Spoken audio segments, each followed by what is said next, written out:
रेखा के पिता दिल्ली में किसी तरह अपने और अपने परिवार का पेट पाल रहे थे, पर एक दिन अरे रमेश, तुम्हारी बेटी के तो समझो भाग्य ही खुल गए।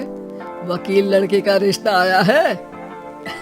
अरे वाह, कब करना चाहते हैं शादी? वो लोग तो जल्द से जल्द ही करेंगे। बाकी शाम को मैंने रेखा को देखने के लिए बुला लिया है। तेरा घर छोटा है तो तुम लोग मेरे घर ही आ जाना। राकेश और उसकी बीवी सारी तैयारी के साथ रोहित और रेखा की शादी कर देते हैं। लेकिन अगले ही दिन देखो रेखा, शादी भले ही हो गई है, लेकिन तुम ये मत सोचना कि मैं किसी जोरू के गुलाम टाइप रहूंगा। रेखा को रोहित की बात अजीब लगती है। मैं ये तो सोच भी नहीं सकती और ना ही चाहती हूँ, लेकिन शादी के अगले ही दिन इस तरह की बात की उम्मीद भी नहीं थी। रोहित रेखा के मुंह से ये बात सुनकर गुस्सा हो जाता है। अरे, काफी जबान भी चला लेती हो। माँ ने सिखाया नहीं कि पति से कैसे बात करते हैं? रेखा अब चुप रहने में ही भलाई समझती है। रेखा, जल्दी से नाश्ता तैयार कर लो। आज पहला दिन है, सारे काम तुम्हें समझा दूंगी। ये नौकरानी है जो तुम्हें बता देगी कि कैसे कैसे क्या करना है। फिर इसकी कल से छुट्टी है। रेखा भी ससुराल में जी जान लगाकर काम करने लगती है। खाली समय मिलता तो पति के वकालत की किताब उठाकर पढ़ने लगती। ये क्या, जब देखो तब पढ़ती रहती है। अच्छा सुन, कल पिता के घर से 20,000 रुपए लेकर आना। मेरे छोटे बेटे की फीस भरनी है। लेकिन पापा क्यों भरेंगे उसकी फीस? अरे बाजी वाह, पापा क्यों भरेंगे? तो ये बता, हम क्यों रखेंगे तुझे यहाँ? क्यों खाना देंगे फ्री में? अरे, क्योंकि मैं बहू हूँ इस घर की। तभी वहाँ रोहित आ जाता है। अरे वाह, बड़ी जबान चला रही हो।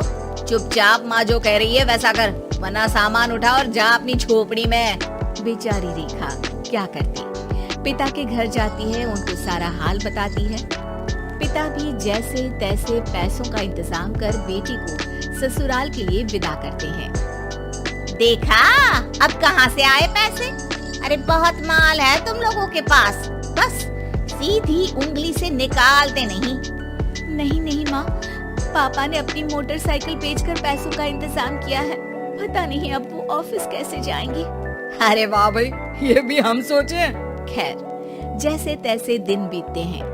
रेखा जहाँ एक प्यारे से बेटी की माँ बनती है, तो वहीं उसका वकालत की किताब में ज्ञान और गहराता जाता है।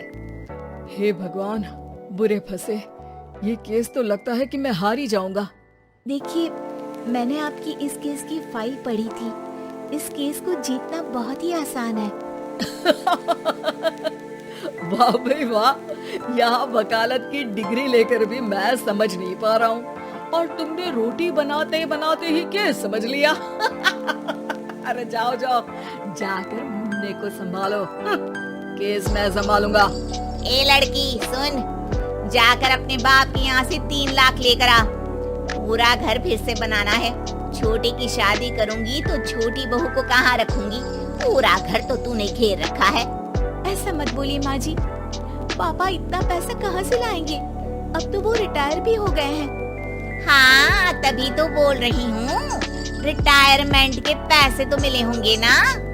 लेकिन वो अगर आपको दे देंगे तो बुढ़ापा कैसे काटेंगे? रोहित रेखा की बात सुनकर गुस्सा हो जाता है। ए सुन, चल अपना सामान उठा, अपना बच्चा उठा और निकल यहाँ से। रेखा के लाख आग्रह के बाद भी रोहित और उसकी सास उसे घर में नहीं रखते। पापा, मैं तलाक चाहती हूँ। बेटा, मेरे पास वकील के पैसे नहीं है। पापा, आप मुझे वकालत करवा दीजिए, अपना केस मैं खुद लड़ूंगी। इस बार रेखा के पिता भी उसे ससुराल में रिटायरमेंट के पैसों से वकालत करवाते हैं। और फिर एक दिन कोर्ट के बाहर, रोहित, आज तुम अपना ही केस हार गए, वो भी उस लड़की से जिसकी तुमने कभी कदर ही नहीं की। रेखा, मुझे माफ कर दो। मैं इतनी बड़ी अमाउंट कहाँ से लाऊंगा? मैं हर महीने पैसे नहीं दे सकता तुमको। पैसे वहीं से लाना जहाँ से तुम मेरे पापा को लाने के लिए मजबूर करते थे। एक पिता अपनी बेटी की शादी उसकी खुशहाली के लिए करता है, ना कि सारी जिंदगी कर्जदार बनने के लिए। अरे, मेरे ही बेटे की किताब पढ़ पढ़ कर ज्ञान बांट रही हो। वकालत की किताब तो ससुराल में ही पड़ी थी ना? बिल्कुल, यहाँ मेरी गलती रही। जिस पैसे से मैंने इसकी शादी की थी, मुझे वो पैसे पहले इसकी पढ़ाई में लगाना चाहिए था। और आज रेखा एक जानी मानी वकील के रूप में काम कर रही है।